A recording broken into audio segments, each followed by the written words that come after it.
Hey guys, it's Dana and it's time to talk about money. And in this video, I want to talk about tracking your holiday spending because it's that time.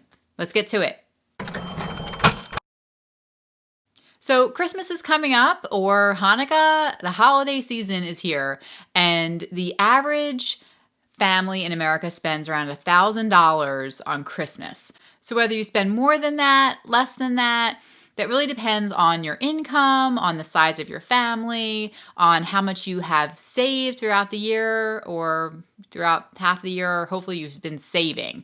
I am a huge proponent of setting up some kind of sinking fund, separate bank account, something, and doing direct deposit with your paycheck throughout the entire year, so that hopefully when Christmas comes around, you've already got a good fund with the amount of money that you had budgeted for Christmas sitting there ready to go, ready to spend, so that you don't ever have to stress about it, worry about it, and absolutely you don't have to go into debt for Christmas or for the holidays. So you should have your set amount of money.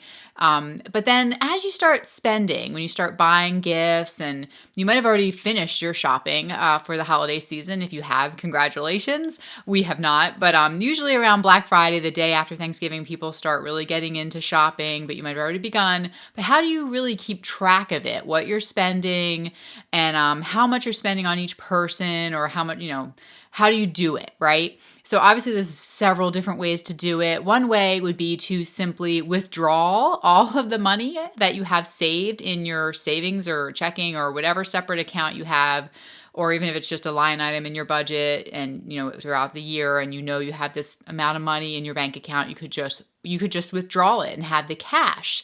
And then you could take that cash and you could separate it into envelopes, cash envelopes, like Dave Ramsey suggests. Or you could do like we do clips. Like I have categories in my wallet and I clip the cash. We don't do that though. We don't take out all of our Christmas money in cash. We just don't. Because we have it in a separate account, we have a debit card tied to that account.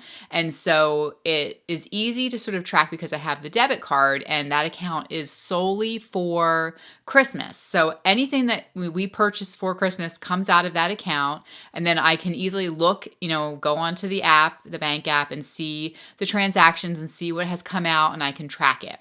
So I can do that, and then I take that and I put it, of course, into a spreadsheet. So I have a spreadsheet, one tab on my spreadsheet that just lists out, how much we have budgeted. You can do this on paper too. How much we have budgeted per person, or like for teacher gifts, I have the exact teacher name and how much we have budgeted for that teacher, for Sunday school or whatever we might have in there.